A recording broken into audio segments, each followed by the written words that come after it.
Now, just moments ago, we got a Supreme Court ruling that is going to be super important and have a ripple effect to your school district, your backyard, and your neighborhood. It turns out this decision actually is in our backyard, Montgomery County, Maryland, the affluent left-wing Democrat woke-dominated suburb of Washington, D.C., just across the border from the Capitol.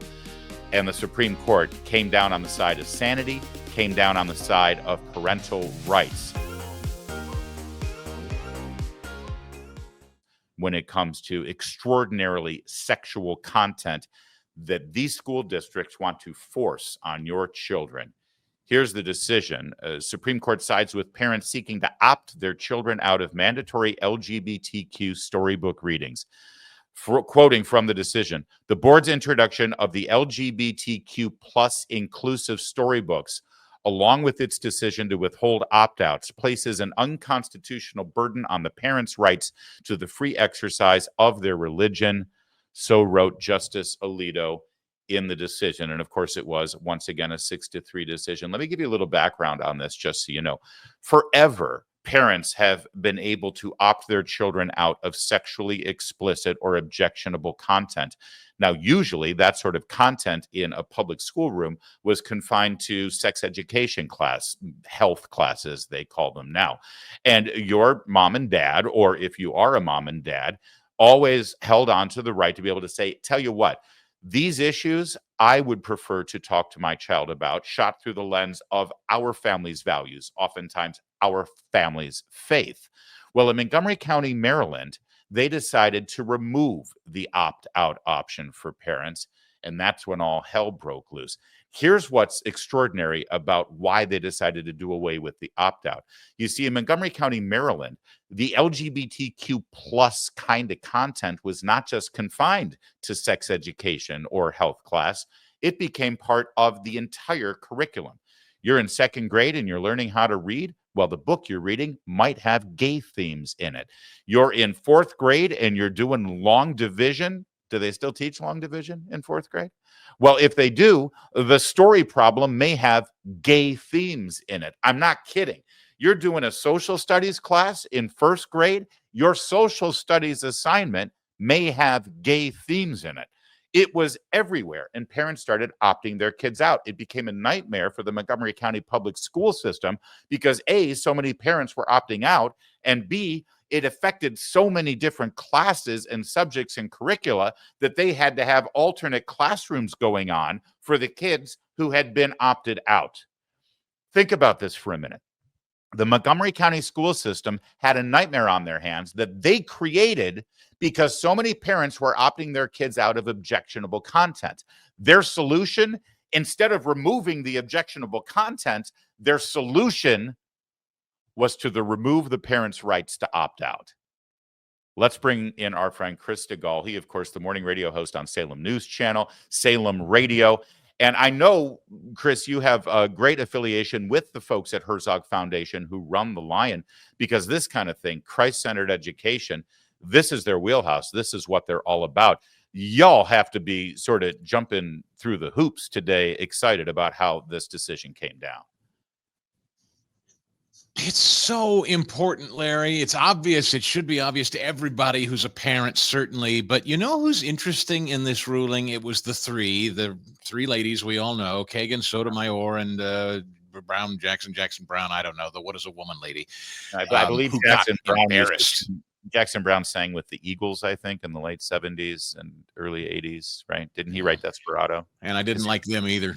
Okay. But anyway, the point... The broader point is she got embarrassed, and we can get into that a little later. But I will just say this about Sotomayor writing in the dissent here.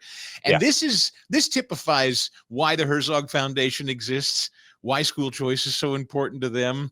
It's important to me. My wife, Christian education has to exist as an option. Homeschooling has to exist as an option. Parents have got to rescue their kids, because listen to Sotomayor. She said, and I quote, "Public schools offer all children a chance to live in a multicultural society which is critical to our nation's civic vitality. Yet it will become a mere memory if children must be insulated from exposure to ideas and concepts that may conflict with their parents' religious beliefs. Spoken like a woman who is without children, first of all. Yeah. And is that not the scariest thing you've ever heard? This woman believes public schools' responsibility is to take your kids and expose them to things beyond what you teach them. Shame on her. That's dangerous and disgusting. And if it ever becomes the norm in this country, we're screwed. This is why you got to protect your kids and get them out of public school, as far as I'm concerned. Lunatics like this are on the Supreme Court, and many of them are on school boards across the country, of course.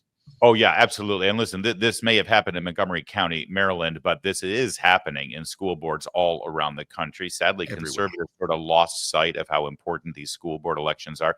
We spend so much time and focus on who sits in the Oval Office every 4 years, Chris Stigall, but we rarely pay attention who's sitting on the school board. And we've learned, sadly, over the course of the last several years, that those people on the school board affect our families and our children, frankly, more than the president does. Maggie, including this quote at the Lion at readlion.com, I would read it and read it again. I'd let it burn into your brain. I mean, when you say children must be insulated from exposure to ideas and concepts that may conflict with their parents' religious beliefs, meaning that shouldn't be the case. Schools have a responsibility to come between. The running theme, of course, as you understand, and I know this audience understands, the dangerous running theme in public school today is, if you want to be a different gender and keep that a secret from mom and dad, that's okay. We'll keep it secret.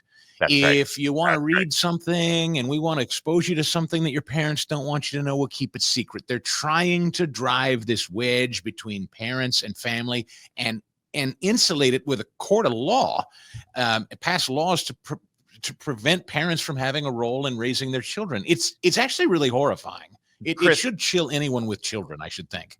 If a creepy dude drives up to a playground in a white van and gets out and starts talking to 7-year-olds and saying, hey, share your sexual secrets with me, I promise I won't tell mom and dad, that guy gets arrested and goes to jail. But if it's a second grade teacher and it's in a classroom and he's paid by the government, then it's okay. In fact, it's encouraged and protected behavior. Make it make sense. Yeah. It's just, and that extends to this, whole thing about minors deciding that they're not the gender they were born. So maybe we ought to run off to the children's hospital and have some surgery.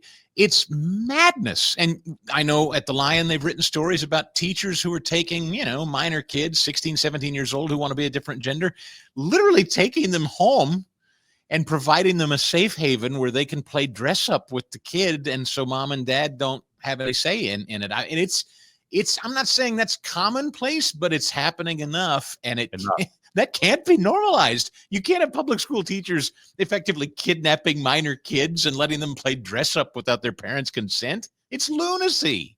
One of the reasons I love your show, Chris, and why I love talking with you, and we are great friends, is because we both try to approach these stories and find the rainbow, the actual biblical rainbow, not the new co-opted rainbow by the alphabets. We look for the shining light. We look for the positive upside. You mentioned in Sotomayor's argument that we're so diverse, right? We're so diverse. Well, here's what's really amazing about this issue and about this victory.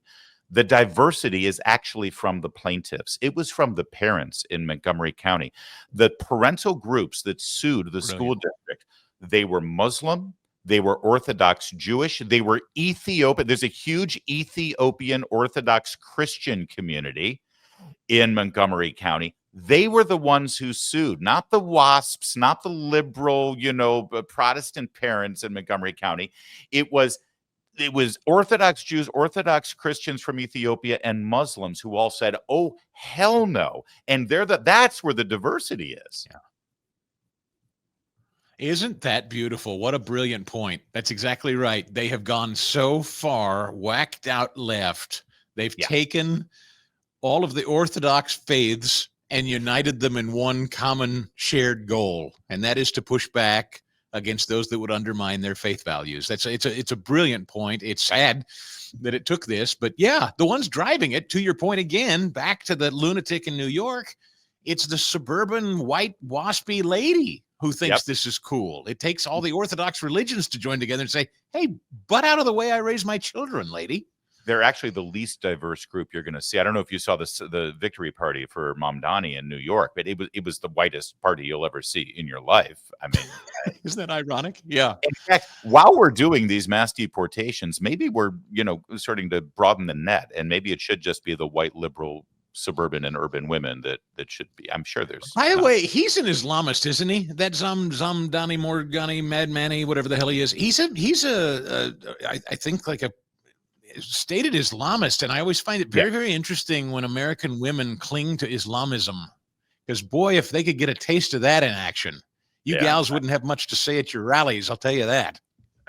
Either way, good news out of Montgomery County, Maryland. Well, really good news out of the Supreme Court. And it's good news for parents and parents who have their kids in schools all across the country. Yes, you still have rights over your children. Yes, you still have rights that the government is not going to usurp when it comes to this sensitive material. And it's a good day when the Supreme Court gets it right.